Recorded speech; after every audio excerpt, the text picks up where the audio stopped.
Olá pessoal, tudo bem com vocês? Bem-vindos a mais um vídeo aqui na nossa jornada em 1 Samuel. Já estamos no capítulo 5 e eu gostaria de ler com vocês os primeiros versículos que dizem o seguinte: Depois que tomaram a arca de Deus, os filisteus a levaram do campo de batalha em Ebenezer para a cidade de Asdod. Levaram a arca de Deus para o templo de Dagon e a colocaram ao lado de uma estátua de Dagon.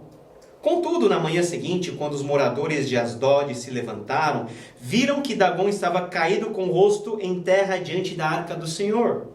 Então levantaram Dagon e o puseram de volta em seu lugar. Na manhã do outro dia, porém, viram que tinha acontecido a mesma coisa. Dagon estava caído novamente com o rosto em terra diante da arca do Senhor. Desta vez, a cabeça e as mãos de Dagon tinham se quebrado e estavam junto à porta de entrada. Somente o corpo permaneceu intacto. Por isso, até hoje, os sacerdotes de Dagon e aqueles que entram em seu templo em Asdod não pisam na soleira da porta. A arca de Deus havia sido surrupiada, roubada, junto com a vitória que os filisteus obtiveram sobre Israel.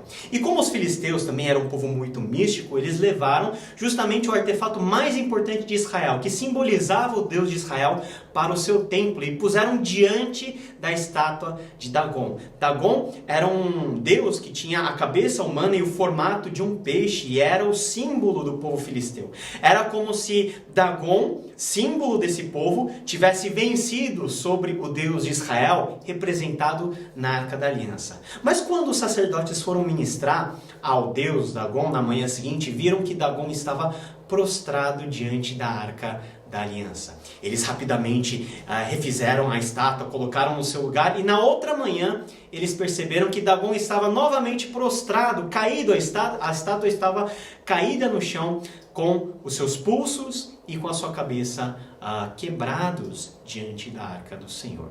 Essa é uma história muito interessante porque é uma forma da narrativa nos contar a respeito da supremacia do Deus de Israel sobre todos os outros deuses. Olha só que interessante, no capítulo anterior nós vimos que o povo de Israel, eles consideraram aquele artefato, a Arca da Aliança, algo místico que os traria vitória. E realmente não foi o que aconteceu. Mas no capítulo posterior, nesse capítulo que nós estamos vendo hoje, a presença de Deus, ela se manifesta sobre a arca no sentido de mostrar para os eventuais vitoriosos, que foram os filisteus, que eles não tinham a última palavra, que eles não eram vitoriosos coisa nenhuma, porque o seu próprio Deus, o Deus que representava a sua identidade nacional, o seu povo, os filisteus, estava prostrado diante daquele objeto que simbolizava a presença máxima de Deus no meio do povo de Israel.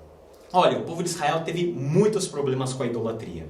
Os povos que cercavam Israel, todos eram idólatras. Imagina o povo de Israel no meio tentando guardar a adoração única e exclusiva a Deus. Era um problema muito sério e é um problema com a qual o povo de Israel bateu a cabeça durante todo o Antigo Testamento. Mas essa narrativa nos mostra e mostrou como Deus está acima de todos os outros deuses e como Ele deve ser o único a ser adorado. Hoje em dia nós colocamos Deus na frente de diversos outros ídolos que nós escolhemos para nós mesmos. Nós colocamos Deus a serviço do nosso dinheiro, nós colocamos Deus a serviço da nossa saúde, nós colocamos Deus a serviço da nossa fama, dos nossos propósitos, como se a gente colocasse a Arca da Aliança na frente do próprio ídolo que nós construímos. Mas Deus quer nos ensinar por meio da sua palavra hoje que os ídolos que nós eventualmente construímos e colocamos diante da sua presença não podem ser ídolos. Deus tem que ser a prioridade. E baseado na vontade de Deus, baseado no caráter de Deus, baseado na pessoa de Deus, é que nós devemos amoldar todo o nosso interesse, todos os nossos objetivos de vida. Afinal, quem é o Deus que manda, que controla, que governa a sua vida? São as suas próprias demandas ou é o Deus que te criou e que por meio de Jesus Cristo te redimiu e que por meio do Espírito Santo habita no seu coração? Aonde você tem colocado a sua prioridade? Quem você tem adorado em espírito e em verdade. Essa é a lição que nós temos aqui do capítulo de número 5 de 1 Samuel. Que Deus te abençoe, nos vemos no próximo vídeo, querendo Ele. Até mais, tchau!